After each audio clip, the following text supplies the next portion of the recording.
Welcome, welcome, welcome, my friends.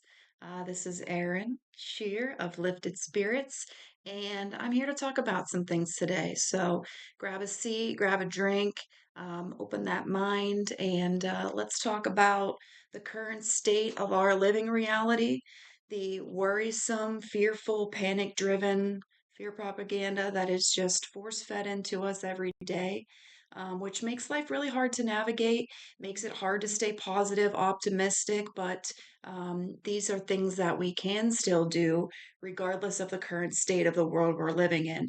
Not as it's something that is an option for all of us, but it is vital to our existence. It will highly dictate and influence your current living reality, what you're experiencing daily, your mental state, all of these things. So grab a seat. Let's talk about it. Now, one thing I really wanted to note was how our awareness of thoughts really shape our perception of the world. So, again, big believer in our thoughts create our reality.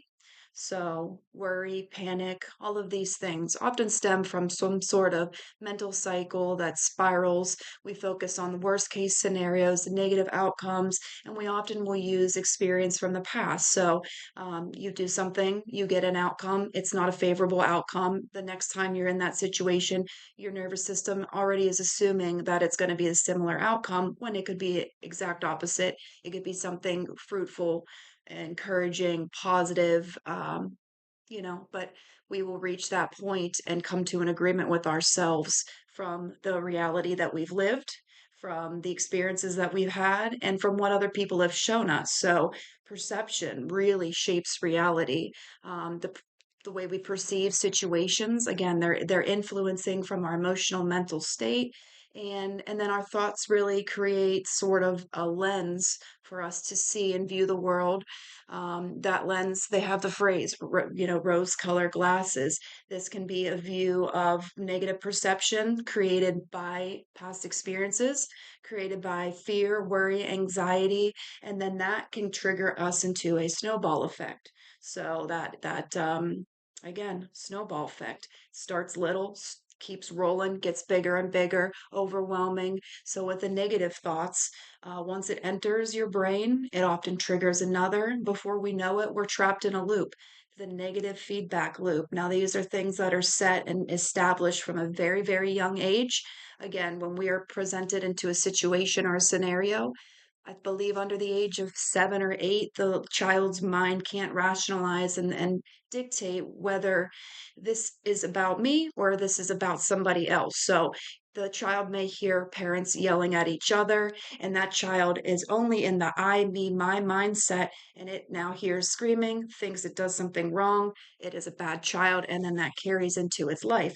Crazy, but this is a very real study and research. So, whether this is ingrained in our foundation and embedded in our nervous system and then affects the way that we react as teenagers and adults, doesn't dictate the fact that we can rewire it and change it.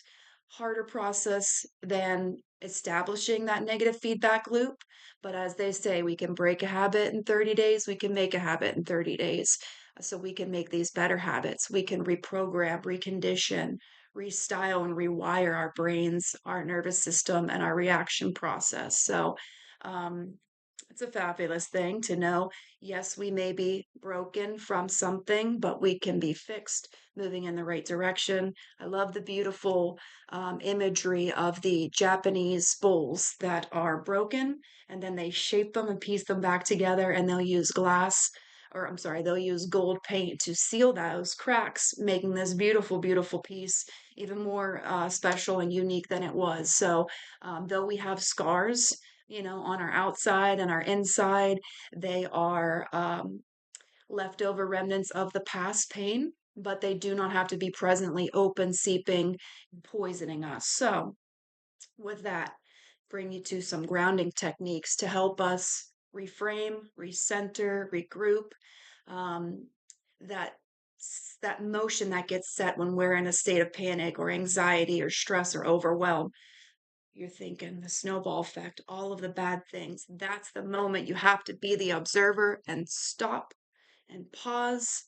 Even if you're in high stress situation, continuing that level of stress will not bring you the correct solution that you're looking for. It may only, you know, exacerbate the situation and make it worse, make it more uncomfortable, make it harder to work through. So practice the pause. Practice the pause. As a child, they would tell us, take 10 deep breaths. 10 deep breaths. We as adults don't have time to take 10 deep breaths nowadays, but we must. We must practice the pause. Some deep breaths in, grounding techniques to help you shift your focus, pull you out of there. The deep breathing is a great way, focusing on the present moment, not what bad things are happening. Look elsewhere, look further than that, and find a beautiful tree. Get caught in its sway, watch the leaves shake, the sunlight, the clouds moving, anything that can pull you out of your mental state of panic, take you out, bring you to what's really going on, which is the current reality. So, physical grounding as well, standing barefoot on the earth, envisioning your hands stretching out to the light, absorbing some strength from above, the little roots coming out of your toes, grounding you into the earth.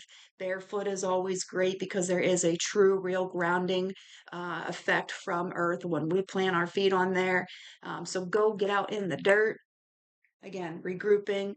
Silence can be hard. Sitting in meditation can be difficult for people because we think, I have to meditate and think of nothing. This is very, very unrealistic expectations to think that your thoughts are going to just stop. Realistically, you want the thoughts to come because in meditation, you're observing, you're reflecting, you're becoming aware of the thoughts, and then pulling yourself away from those thoughts to know that you are not the thought. It is a process that's happening up here and in here. There's a lot of stuff going on there, but you can then be the observer. This fearful worry, why am I having this? Is it rational? Maybe. And then how can I find the solution from it? How can I reframe myself, prepare myself to be in that situation? These thoughts are going to come and go, and that is the whole point. And you're still giving yourself time to just be, to just do, and just pause and exist. Bring yourself back to that focus, always switching it, shifting into a positive perspective. So, listening to your conscious thoughts, directing, shifting to a positive, not what could, should, would in a bad way. What could fail? What could go wrong? Why am I not good enough? None of these things are going to serve you or benefit you. So, what outcome could serve me? What benefit do I contribute to this? How can this help me? What learning lesson am I giving? So all these bad things that are happening. Why me? Why me? Why me? Why not you? Not to be inconsiderate, but life happens, tragedies happen, horrible, horrendous acts of abuse happen, but so do miracles, so do transformation, so does faith, hope, positive life experiences, love, childbirth, job experiences, friendships. All of these beautiful things are out there. But if we are not focusing on all of these good and believing that we can create them for ourselves because we're worthy and deserving, then it's going to go to default mode of the negative feedback loop, the worry, the fear, failure, all of these not serving you at all. Easier to be. It is a default mode that a lot of us have fallen into, but it was not our set default mode from birth. We were born beautiful little creatures full of light and love. We can shift back into that, even as adults, with all the fear, the worry, the life, the family. Everything is going on right now, and you can still pause because you're here living this lived experience reality perfectly designed and tailored to you. This is your experience. So you get to choose how your reality every minute, every hour of the day will play out. Is it hard when things are out of our control? Yes. But key is to reframe when we are not able to control something, we are able to control our feelings. So, whether this stuff is happening in the world with politics or the horrible things, the fires, the storms, the bombing, these are things that I physically have no control over. But the way that they make me feel, I can control. I feel so strongly about so many things that brings me so many feelings of rage, sorrow, injustice. Feeling those feelings, but letting them pass, not being those feelings. Because to be those feelings are going to keep my mental state in a place I do not want to be. And in that mental state, my living reality will be created from that, which will not be serving me to the highest good. So I care about these things. I'm reeling them in. They're close to my heart. I'm feeling them, but I am not them. These are mindful reactions. So, again, whether these things are in my control, not in my control, I am encouraging self reflection, checking in with my emotional state. How does it make me feel? Why am I feeling it? And how can I find some sort of solution? How can I let go? And if I can't let go of it right now, I need to pack it up and put it down for another time and tackle something that is smaller, more tangible, something that I can actually do. So that's choosing peace.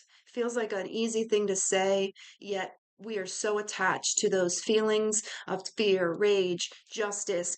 I'm right, you're wrong, or further than that, you might not be listening to me, so I need to tell you so that you know. All of these things are still conjuring up some sort of unpeace, unjust, and disruption inside of our soul. Choosing peace. I'm choosing peace. I'm choosing peace. I'm choosing peace. Peace, peace, peace. Please, because I'm speaking it. I'm envisioning it. I'm walking in it. I'm walking it, I'm talking it, I'm experiencing it, and then it is created. My life was a living hell. My life is a walking heaven. There is still a lot going on. I may still be walking through fire and pulling myself out of the pits of hell, but my living daily experience is not in hell. It is in a heaven, in a paradise of my own making, up in this tiny little space that is expansive, creative, powerful, and very possible and capable to choose peace, to reframe, to have shifts, small shifts, live to big shifts, big changes, big life perspective changes. And these are all just reassuring, consistent, conscious acts that you can implement in your life because change doesn't come just like that. We have to work for things, yes, but if we implement these things rather than not, we sure as heck have a better chance of finding that peace, finding mindful reflection, and reframing our thoughts, reversing the snowball effect. So, I need you to know how powerful you are, how powerful your brain, your heart, and your soul is. Think of when you have a hard, sour candy. Before you even put that sour candy in your mouth starts watering. Your brain already knows, it's already set in motion, chemical reaction from the thought, from the thing, from the smell, senses. We are fully immersed creatures in this world, in this body, in this reality. We are powerful creatures. Be wise with your thoughts, be wise with your words, be wise with yourself, and practice the pause. Thank you all so much for listening. And I'd love to hear your comments on where you're at right now with your mental state, where you're at right now in your live reality, your thoughts, your comments, concerns. Are you able to practice the pause or is there too much static going on? Are you able to sit with yourself and be the observer of your thoughts, mindful reflection? And are you choosing peace? Thank you, my friends. Enjoy your day.